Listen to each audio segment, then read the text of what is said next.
7번째 시간으로 선택과 하나님의 약속이라는 제목을 가지고 말씀을 전하고자 합니다.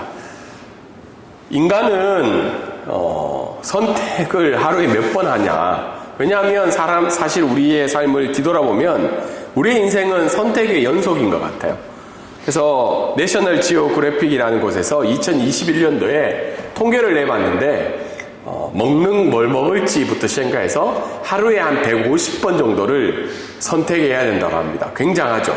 하루에도 150번을 선택하는 게 우리의 삶인 것 같습니다.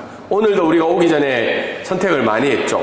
아침에 무엇을 먹을지부터 시작해서 어떤 옷을 입어야 될지, 또 몇 시에 여기 도착해야 될지, 여러 가지 이제 선택들이 많았던 거예요. 그리고 돌아가서도 어떻게 해요? 계속 선택을 해야 되는 거죠. 어떤 것들을. 어제도 대한민국의 역사에 남을 또 하나의 선택을 했죠. 그것이 어떤 결과로 나타날지는 모르겠지만 어쨌든 대한민국의 국민과 국회의원들은 또 하나의 중요한 선택을 하였다는 겁니다. 근데 어떤 책에서 보면 이런 인간의 선택은 역사를 이루어 간다고 해요. 다르게 이야기해서 그 역사가 좋은 역사든 나쁜 역사든 인간의 선택으로 말미암아 우리 인류의 역사들이 이루어진다고 하는 것만큼 그만큼 우리의 선택이 순간순간의 선택이 중요하다는 말이죠. 이와 반면에 그런 인간의 선택과 하나님의 선택은 그런 어떤 관계가 있냐? 하나님의 계획과 인간의 선택은 어떤 식의 연관이 있냐라는 질문을 우리에게 던져질 수 있습니다. 얼마 전에 리서치를 하다가 보니까 책 제목에 이런 말이 있어요. 인간의 선택은 엉망진창이다. 그만큼 인간이 악한 존재이고 인간이 이기적인 존재라서 인간에게는 어떻게 해요? 선을 늘 선택할 수 있는 자유의지가 없다는 거죠. 우리가 어떤 선택을 하기 전에 선한 일을 생각하지만 어떻게 해요? 결국은 나 중심으로 선택을 할 수밖에 없다는 겁니다. 그런 인간사의 선택 중에서 그럼 과연 하나님의 계획은 어떤 일을 하고 있는가? 어떤 사람이 이렇게 생각할 수 있죠. 하나님의 계획이 다 있는데 우리가 굳이 선택할 필요가 있어? 하나님 뜻대로 다 되는데 우리는 무엇을 해야 되는가라는 질문을 던질 때도 있다는 겁니다. 그래서 인간은 로봇인가? 하나님이 다 세팅한 대로. 그래서 어떻게 해요? 인간의 잘못된 선택도 누구에게 책임을 돌리나요? 신에게 책임을 돌리는 일을 하죠. 어떤 사람들은 어떻게 해요? 인본주의와 휴머니즘이 생각이 난 다음에 인간의 자유의지는 늘 선한 것을 선택한다고 인간을 높이고 있죠. 네, 지난주에 우리가 계속해서 들었던 철학자 이름이 뭔가요? 네? 누구죠? 네? 쇼펜하우죠, 쇼펜하우. 쇼펜하우는 뭐예요? 인간은 궁핍한 존재이기 때문에 늘 그 결핍을 해결하기 위한 선택을 한다는 거죠. 그만큼 선택이 선으로 이어지지 않는다고 이야기를 하고 있죠. 그래서 인간의 선택과 하나님의 선택 사이에서는 이런 질문들이 우리가 할 수 있다는 겁니다. 오늘 본문 가운데도 이 중요한 선택 앞에 있는 한 인물이 나타나고 있죠. 바로 아브라함이죠. 지난주에 말씀에 우리가 기억나는 것은 아브라함은 어떻게 해요? 자기 인생의 중요한 선택을 누구에게 주고 있나요? 자기의 조카인 롯에게 중요한 선택을 주고 있죠. 그 선택의 근원이 뭐죠? 하나님에 대한 확신이 있었기 때문에 그 선택권을 주는 장면이 나타나고 있습니다. 오늘 본문도 그 아브라함이 롯에게 선택권을 주고 또한 자신도 선택을 하는 장면이 나타나고 있습니다. 그래서 오늘 말씀의 제목이 뭔가요? 선택과 하나님의 약속이죠. 그러니까 오늘 본문을 통해서 우리도 오늘 수많은 선택 속에서 우리가 살아가는데 과연 우리는 어떤 선택을 해야 되며 그 선택 속에서 하나님의 약속은 어떻게 이루어지는지 오늘 말씀을 통해서 살펴보고자 합니다. 계속해서 이 지도를 우리가 살펴보고 있는데요. 지금 이제 6번째에서 7번째로 가죠. 다음 주는 이제 이 지도를 사용하지 않을까요? 지난주에 이제 애굽에서 어떻게 해요? 돌아와서 그 땅에서 어떻게 해요? 목자들 간에 다툼이 있었죠. 아브라함과 롯의 또 목자들이. 왜 다퉜나요? 목초와 물이 부족해서 현실의 필요성 때문에 다투기 시작한 거예요. 그래서 아브라함은 어떻게 해요? 그 다툼을 멈추고 롯에게 선택권을 주죠. 그리고 난 다음에 롯이 어떻게 해요? 오늘 선택을 하고 아브라함도 선택을 해서 최종적으로 7번째 보면 아브라함이 마지막으로 이사를 헤브론으로 갑니다. 거기에서 단을 쌓고 여호와의 이름을 부르는 장면으로 오늘 말씀은 마무리가 됩니다. 그래서 여러분 우리 아브라함의 일생 1번부터 지금 이제 7번째까지 갔죠. 굉장히 시간으로는 이제 10수년이고 우리 설교의 내용도 굉장한 내용이죠. 이제 길이 자체로 보면 7번째니까요. 그래서 다음 주는 이제 이 지도가 사용이 되지를 않습니다. 오늘 말씀을 통해서 우리가 2가지 정도를 크게 또 살펴보고자 하는데요. 첫 번째는 뭔가요? 한번 읽어볼까요? 자, 시작. 선택은 눈을 들어 하나님의 약속을 바라보는 것에서 시작됩니다. 오늘 말씀에 보면 2번에 걸쳐서 눈을 들어라는 말이 나옵니다. 눈을 들어. 네. 10절에 보면 뭐라고 나와요? 이에 롯이 눈을 들어. 14절에 보면 어떻게 해요? 여호와께서 아브라함에게 이르시되 너는 눈을 들어. 눈을 들어서 무엇을 보는가가 중요하다는 말이죠. 그래서 오늘 말씀은 믿음의 선택은 어떻게 해요? 눈을 들어서 현실의 필요성을 보는 게 아니라 하나님의 약속을 바라보라고 오늘 말씀은 이야기를 하고 있습니다. 10절에 보면 이렇게 했죠. 롯이 눈을 들어서 어떤 땅을 봤다고 나와 있나요? 요단 지역을 바라보는 즉 소알까지 온 땅에 물이 넉넉하니 여호와께서 소돔과 고모라를 멸하시기 전까지. 그러니까 소돔과 고모라까지 다르게 이야기해서 가나안 땅 밖에까지 눈을 들어서 본 거예요. 그리고 가나안 땅에 벗어난 땅을 선택하게 되죠. 그 선택의 이유가 뭐라고 나와 있나요? 10절에 보면 물이 넉넉하다는 거죠. 지금 우리가 물이 넉넉해서 어떤 지역을 택하진 않는데 아브라함과 롯의 목자들이 다툰 이유와 헤어지는 이유가 뭐죠? 물 때문인 거죠. 물. 그래서 그 물 때문에 어떻게 해요?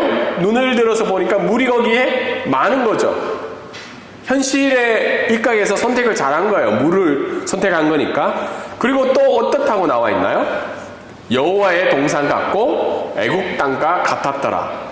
이 말은 뭐죠? 그만큼 풍족하고 넉넉한 땅이었다는 걸 보여주고 있죠. 그래서 11절과 12절에 보면 헤어지게 되죠. 롯이 11절에 어느 땅을 택했나요?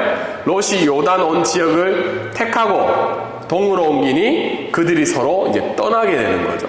근데 아브라함은 어떻게 선택을 했나요? 아브라함은 가나안 땅에 거주하는 걸로 선택을 한 거예요. 아브라함도 눈을 들어서 봤을까 안 봤을까요? 똑같이 본 거예요.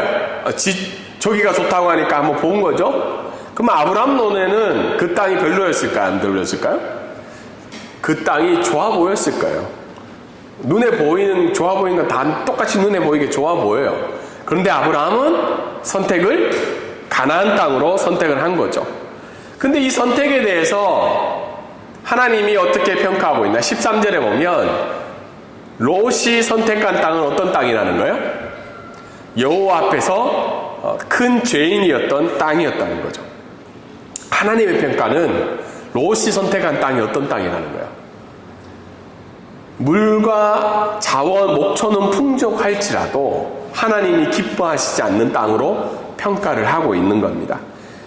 그런 중에 롯이 아브라함을 떠나고 난 다음에 하나님이 아브라함에게 나타나셔서 아브라함에게 다시 명령하고 있죠. 너는 거기 보지 말고 이 안에서 어떻게 해요?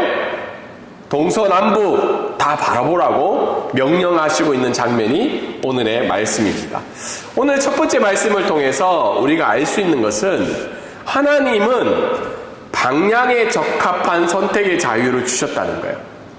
다르게 이야기해서 하나님의 약속에 의한 선택은 방향이라는 거예요. 가나안 땅이라는 방향. 그렇지만 그 가나안 땅에서는 어떻게 해요? 아브라함이 선택을 할 수 있었다는 거죠. 근데 롯이 잘못한 거는 뭐예요? 어느 땅이든 선택할 수 있었는데 그 방향을 잘못 정한 거죠. 하나님이 정해주신 방향은 이쪽인데 이 안에서 정해야 되는데 그 방향을 넘어가 버린 거죠. 근데 어쩔 때는 우리가 선택을 할 때 조금 착각하는 것은 하나님이 디테일하게 정해주실 거야 라고 생각하는 사람도 있어요. 예를 들어서 오늘 점심에 뭐 드실 거예요? 점심에 생각에 그냥 태국 누들? 태국 누들이 먹고 싶다. 네. 근데 이거를 선택하기 위해서 하나님 앞에 응답을 받아야 될까요? 네. 물론 식사할 때 기도는 하지만 몸에 좋은 건강한 음식을 먹는 것, 그리고 내 예산의 범위 내에서 과하지 않게 먹는 거는 하나님이 선택해 주신 방향이죠. 그 안에서 내가 믿음으로 선택하는 거죠. 그래서 우리가 자꾸 착각을 하는 것이 우리는 방향에 대해서 먼저 생각을 해야 된다. 하나님이 정해주신 테두리를 먼저 생각을 하고 그 안에 선택을 해야 된다. 이게 중요한 키포인트라는 겁니다. 왜냐하면 아브라함은 어떻게 해요? 가나안 땅이라는 테두리를 선택을 한 거죠. 그리고는 그 안에서 북쪽이든 남쪽이든 동쪽이든 서쪽이든 그 디테일한 방향에 대해서는 하나님이 어떻게 하라는 거예요? 네가 결정하라는 거죠. 그래서 선택에 있어서 우리가 착각하지 말아야 될 건 디테일하지 않다는 거예요. 우리가 때로는 물론 오건성님도 지금 기도하고 계시잖아요. 배우자에 대한 기도를 하잖아요. 배우자에 대한 기도. 그러면 뭐 키 180에 뭐 얼굴이 하얗고 서울 사람이고 연봉이 얼마고 이런 거는 하나님이 요청하지 않는다는 거예요. 하나님의 요청은 뭐예요? 하나님을 함께 예배 드릴 수 있고 자기의 신앙생활을 감당할 수 있고 성품이 괜찮고 뭐 그 정도. 그게 하나님이 주신 테두리죠. 그 안에서는 어떻게 해요? 내가 기도함으로 그냥 선택하는 거예요. 이게 하나님이 우리에게 주신 선택의 원리라는 겁니다. 그런데 다 좋아요. 근데 그 테두리에 벗어난 사람이 뭐죠? 기독교를 박해하고 기독교를 싫어하고 하나님을 믿지 않는 사람. 이거는 선택의 범위에서 이미 벗어나 버렸다는 겁니다. 그래서 하나님께서는 어떻게 해요? 아브라함이 하나님이 정해주신 테두리 가나안 땅에 정했으면 그 다음은 어떻게 해요? 네가 보기에 좋은 것으로 택하라는 거죠. 이게 하나님의 선택과 우리의 선택의 관계라는 겁니다. 그러면 두 번째는 우리는 눈을 들어서 무엇을 봐야 되는가? 사실 롯이 크게 잘못한 건가요? 롯. 자기가 지금 다툼이 일어나는 원인이 물과 목초인데 그걸 해결하기 위해서 현실의 주의를 택한 게 잘못된 건 아니에요. 만약 그 현실주의가 하나님이 정해주신 테두리 안에 있다면, 범위 안에 있다면 문제가 안 돼요. 그런데 그게 왜 문제냐면 하나님 범위 밖에 있는 현실주의였기 때문이죠. 근데 우리가 살아가다 보면 현실주의는 무시하기 어려운 장애물이에요. 우리가 주의를 구별해서 하나님 앞에 예배 드린다는 건 뭐죠? 율법주의의 의미가 아니라 하나님이 내 인생을 주관하고 있다는 걸 믿고 이 자리에 예배를 드리는 거예요. 사실 주일 오전만큼 쉬고 싶은 시간이 어디 있어요? 그리고 주일 오전만큼 황금 같은 시간이 어디 있어요? 그리고 주일 오전에 다른 일을 해도 더 행복한 삶을 살고 수 있지만 주일이라 이렇게 구별해서 예배 드리는 건 뭐예요? 내 인생의 행복은 하나님께 있다는 그 믿음의 고백을 드리는 게 이 예배 드리는 날이잖아요. 그래서 우리는 롯의 선택을 비판만 하기만 어렵지만 우리는 현실주의를 뛰어넘는 하나님의 약속을 의지하는 눈을 가져야 된다는 거예요. 때로는 믿지 않는 사람들이 우리의 선택을 보고 미련하다 할 수 있어요. 그렇지만 우리의 미래를 이끌어 가시는 분은 하나님의 약속이라는 걸 믿고 아브라함처럼 어떻게 해요? 똑같이 보고 거기가 좋아 보이는데 가고 싶을까요? 안 가고 싶을까요? 제가 볼 때는 아브라함이 아차 싶었을 수도 있어요. 왜냐하면 좋은 거 하나밖에 없는데 먼저 하라는 게 쉬운 일이 아니거든요. 믿음으로 얘기했지만 롯이 선택한 걸 봤을 때 어때요? 약간 아차 싶을 수도 있고 롯에게 불편한 마음이 생길 수도 있어요. 그래도 어떻게 해요? 아유, 아브라함 삼촌 먼저 선택하세요 하든지, 어떤 사람은 눈치껏 어떻게 해요? 저게 제일 좋아 보여도 요거 좀 선택하죠. 이렇게 먼저 좀 좋은 거 주라고. 그런데 롯이 그런 행동을 했을 때 아브라함은 어떻게 해요? 가나안 땅에 머무른 건 어떻게 보면 굉장한 거예요. 왜냐하면 그 약속을 믿었기 때문이죠. 그리고 이 말씀을 통해서 우리가 알 수 있는 것은, 선택은 어떻게 해요? 약속을 이루어 가시는 하나님을 신뢰할 때 우리의 선택이 하나님이 기뻐하시는 선택이 된다는 겁니다. 아브라함에게 계속해서 하나님이 이야기하시는 것은 뭐예요? 이 땅에 대한 건 이제 이해하게 됐어요. 맞죠? 땅은 이제 가나안 땅에 왔으니까. 그리고 난 다음에 하나님이 이어서 계속해서 얘기하는 게 뭐죠? 너로 인해서 큰 민족을 이루겠다는 거죠. 그런데 그 말씀을 들었던, 두 번째 말씀을 들었던 이 당시에도 아브라함은 어떤 상태예요? 자식이 없는 상태죠. 사라가 자식이 없어요. 근데 큰 민족을 진짜 이루어졌을 때는 몇백 년 뒤냐면 400년 뒤인 거예요. 아브라함이 이삭을 낳고, 이삭이 어떻게 해요? 야곱을 낳고, 야곱이 12지파를 통해서 이스라엘 민족이 되고, 그리고 애굽 땅에서 400년이 지난 다음에 그때 큰 민족이 되는 하나님의 약속의 언약이 이루어진다는 겁니다. 여러분, 이거 신뢰할 수 있겠어요? 그래서 선택은 지금 내 눈에 보이는 때가 아니더라도 약속을 이루어 가신 그 하나님을 신뢰할 때 이루어진다는 겁니다. 동일하게 우리에게 적용해 보면, 하나님은 어떻게 해요? 우리를 하나님의 백성으로 불러주셨다는 거죠. 여러분, 하나님의 백성으로 된 게 그렇게 기뻐하지 않는 내용일 수도 있어요, 지금. 그래서 꿀띄워 먹는 게, 푸파풍커리로 올라가는 건 아니잖아요. 하나님의 백성이기 때문에. 아니면, 끝까지 사랑하신다는 그 하나님의 사랑이 느껴지지 않을 때도 있다는 겁니다. 그런데 하나님이 우리에게 약속하신 것은, 너희를 눈동자같이 보배롭게 우리를 생각하고 계시고, 너희의 상황과 형편이 어떠하든 내가 너를 끝까지 사랑해 계시겠다는 그 하나님의 사랑을 신뢰할 때 우리가 오늘도 하나님을 믿고 선택할 수 있다는 겁니다. 그래서 그 옆에 방법은 뭐예요? 하나님의 방법은 가장 선하며 옳다라고 이야기를 하고 있어요. 사실 이 고백은 다윗이 시편에서 많이 했던 고백이거든요. 하나님은 선하시고 인자하시고 진실하십니다. 근데 사실 다윗이 그 고백을 했을 때 당시에 사건들은 어땠나요?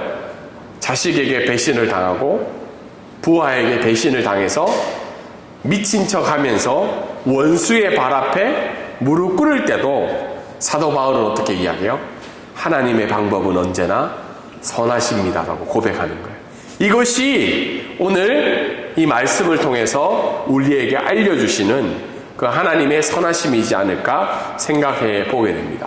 두 번째 말씀은 오늘 우리에게 무엇을 이야기해 주냐면, 우리 한번 읽어보겠습니다. 시작. 하나님의 약속은 장애물을 통해 진전되어 가게 됩니다.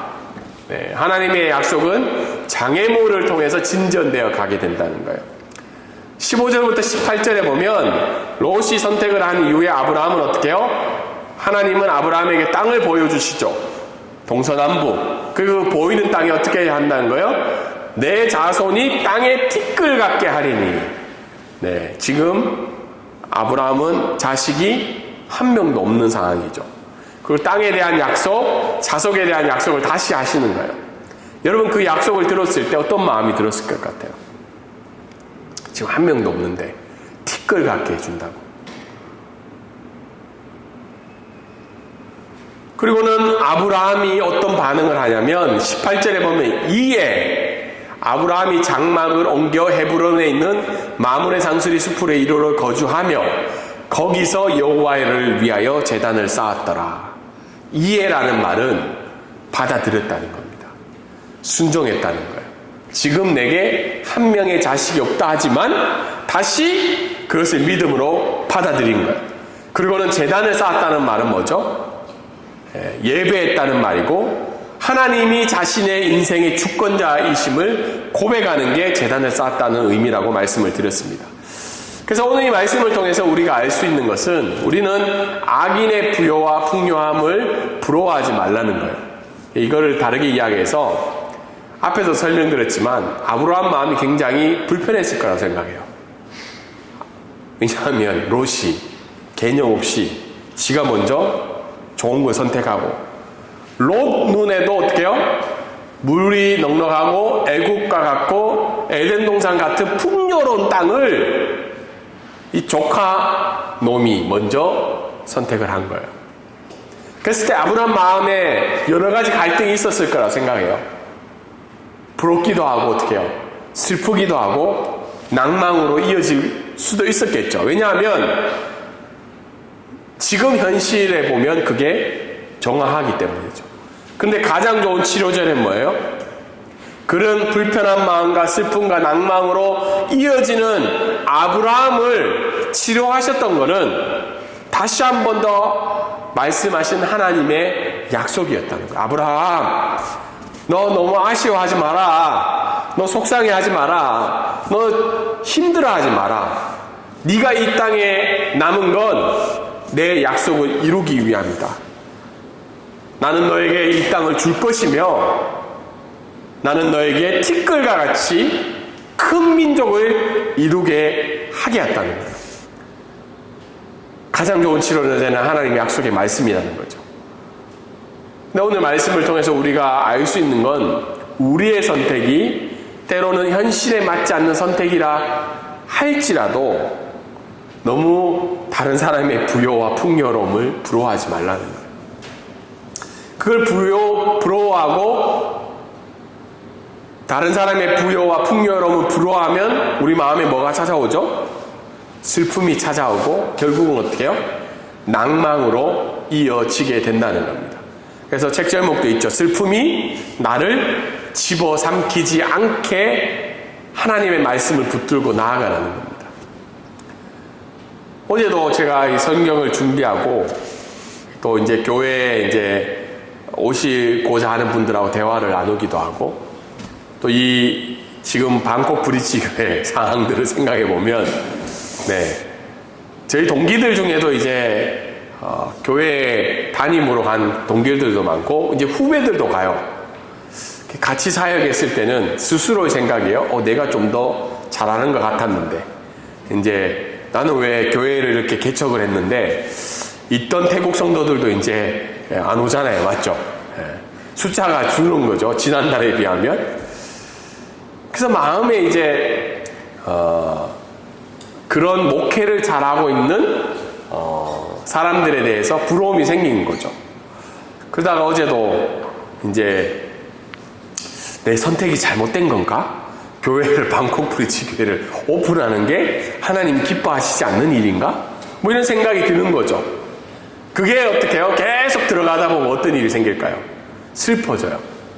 그 마음이 어떻게 돼요? 낭망으로, 낙심으로 가게 돼요. 근데 어제도 이 말씀을 준비하면서 저에게도 이제 위로가 되는 거죠.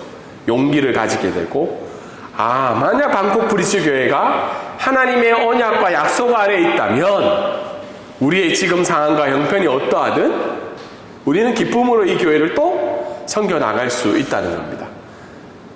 그래서 이 말씀이 어제는 제게 또 위로가 되었어요. 큰 소망이 되었고 동일하게 여러분 가운데도 연말이 되거나 순간순간 타인과의 비교와 열등의식이 우리의 삶을 지배할 때도 있다는 겁니다.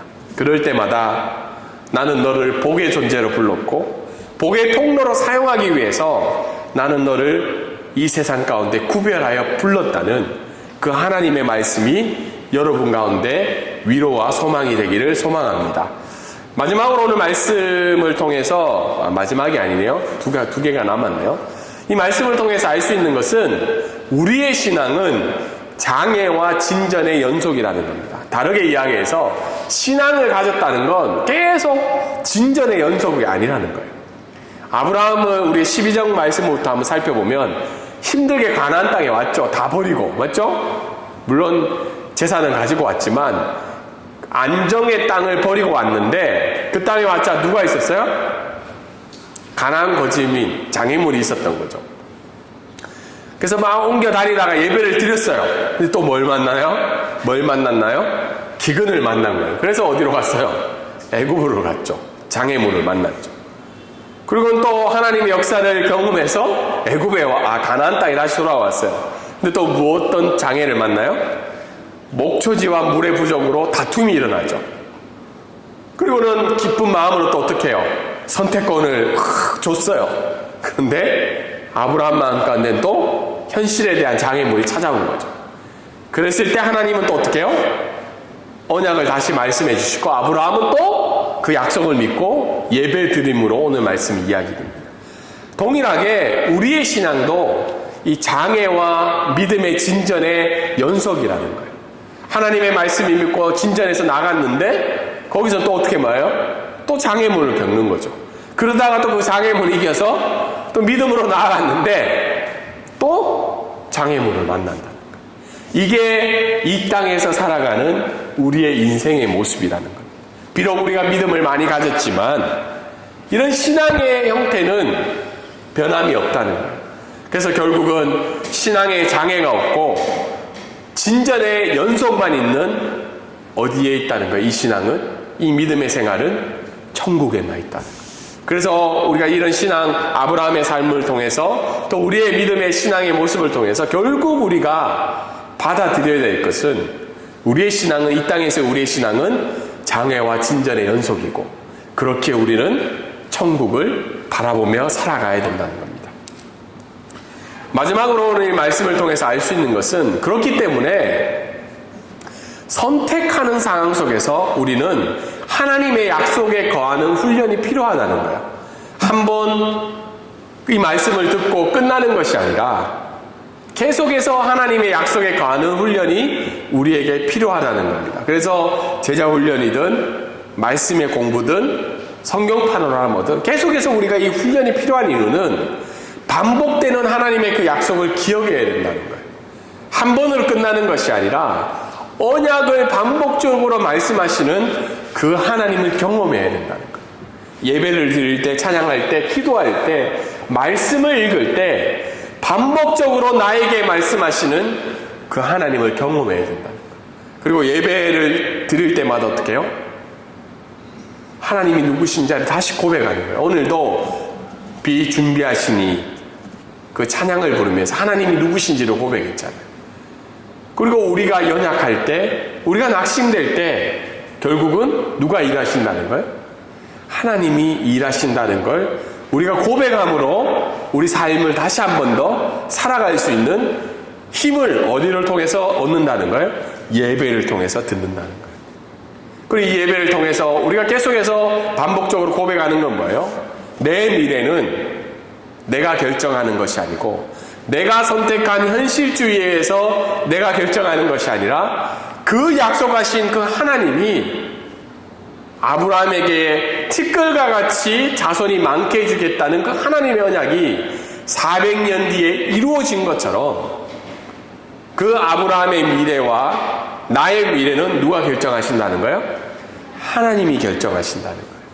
이게 오늘 우리에게 주시는 선택과 하나님의 언약 속에 약속 속에 주시는 건 결국은 그 언약 속의 선택은 내가 결정한다는 거예요. 그 나는 내가 아니라 하나님이 결정한다는 거죠. 여러분 이 말씀을 생각하시면서 선택의 순간 속에 하나님의 약속을 먼저 기억하고 신뢰를 해야 돼요.